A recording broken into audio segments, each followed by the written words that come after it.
Hello guys, welcome to psychology नाम से। और आज का टॉपिक जो इस वीडियो का होने वाला है वो है लैंग्वेज डेवलपमेंट। तो जितने भी ग्रोन अप्स इस वीडियो को देख रहे हैं सब आसानी से लैंग्वेज बोल सकते हैं, but trust me, language development एक कॉम्प्लेक्स प्रोसेस है। तो लैंग्वेज कैसे डेवलप होती है? अगर आपने किसी बच्चे को कभी ऑब्जर्व किया होगा तो वो स्टार्टिंग में क्यूइंग करता है। क्यूइंग में क्या होता है, वो वोवल के साउंड बोलता है, आ ई करके वो नॉइजेस बनाता है to gain the attention from the adult. उसके बाद आती है बैबलिंग स्टेज। बैबलिंग में वोवल्स के साथ कॉन्सोनेंट्स भी आ जाते हैं, तो जैसे कि बच्चा डाडा या मामा या पापा कर सकता है। देन आते हैं हॉलो फ्रेजेस, जो एक ही वर्ड बच्चा जगह जगह पे इस्तेमाल करता है। यानी कि अगर वो पापा वर्ड सीख जाता है तो वो रास्ते में किसी भी चलते हुए को पापा बोल सकता है। अब ये एम्बैरेसिंग सिचुएशन होती है मम्मी के लिए, ठीक है। तो देन उसके बाद आती है टेलीग्राफिक स्पीच। टेलीग्राफिक स्पीच है कि बच्चा कुछ बोलना चाहेगा, वो एक अटपटा सा सेंटेंस बना देगा, आई ईट यू स्लीप, मैं खाऊं आप सो जाओ। तो कुछ अजीब सा एक सेंटेंस बन के आ जाता है। एंड देन फाइनली अगर आप इन सब स्टेजेस के साथ आगे जा चुके हैं, आपकी स्कूलिंग की वजह से आपकी डेवलपमेंट ऑफ ग्रामर हो जाती है, ठीक है। तो ये तो बात थी कि कैसे एक लैंग्वेज का प्रोसेस होता है। अब इसको जानते हैं थियोरेटिकल पर्सपेक्टिव से कि कैसे लैंग्वेज डेवलप होती है। तो सबसे पहला जो थ्योरिस्ट दिमाग में आता है अगर मैं लैंग्वेज के बारे में बात करूं तो वो है चार्ल्स डार्विन। इसलिए नहीं क्योंकि उन्होंने कि लैंग्वेज पे कोई थ्योरी दी है, बट क्योंकि उन्होंने एवोल्यूशनरी साइकोलॉजी के बारे में बात की है। अगर मैं लैंग्वेज को देखूं तो लैंग्वेज एक एज एन एवोल्यूशन डेवलप हुआ है। इमेजिन कर सकते हो आपके एंसेस्टर्स जब हंटिंग कर रहे होंगे, उनपे कोई और वे नहीं था एक दूसरे को सिग्नल करने का।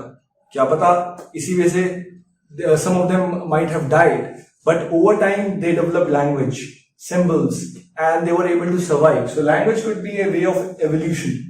Okay, then there are other people who explain this theory. There is an innate theory given by Noam Chomsky.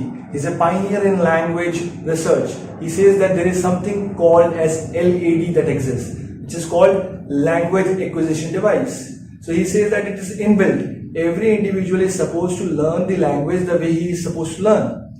So now, but there are different theories who say that the language can be taught, like the behaviorist theory.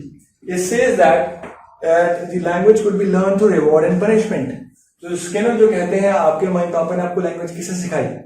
आप हिंदी लिखने में गलती करते हैं, आप English लिखने में गलती करते हैं, मम्मी पापा आपको मारते हैं, और आप अगर अच्छे से लिखते हैं तो मम्मी पापा आपको अप्रिशिएट करते हैं। So that's how the behavioral theory explains learning. Now there is a cognitive theory. Cognitive theory says that as the thinking process evolves, the language comes as a result. Because to make sense of this abstract world, आपको कुछ words चाहिए होंगे. You would need some symbols. So that's how the cognitive theory explains. It's given by Piaget. And then there is an interactional perspective given by Brunner. Now, interactions perspective is much popular in this area and it's quite relatively new. It says that it's how the parents would interact with the children. It's the way that the children would develop the language. तो simple से कहने की बात है कि when the child is in their early years, तो एक critical period होता है। इस क्रिटिकल पीरियड में बच्चा वो लैंग्वेज एक्वायर कर सकता है। तो जब मैं इन थ्योरीज को इकट्ठे डिस्कस करूं तो मेरे माइंड में एक इशू आता है जो आप बुक्स में पढ़ेंगे, आपके माइंड में भी शायद से आए, वो है नेचर वर्सेस नर्चर। अब नेचर वर्सेस नर्चर की कंट्रोवर्सी कहती है क्या लैंग्वेज सिर्फ नेचर से डेवलप हो सकती है या बच्चे को कुछ आउटसाइड सपोर्ट चाहिए होता है। तो एक बहुत फेमस है the famous case of Genie. Genie lived in the forest for many years and researchers discovered Genie and she was in a very weak condition when they found her in the jungle. Now they did all the attempts to make her learn the language, but क्या result था? Result था कि jenny कोई भी शब्द humans जो language में बात करते थे वो नहीं सीख पाई। In fact she died eventually.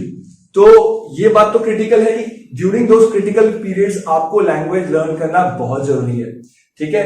Then आपका नर्चर आता है। Nurture is why is nurture important?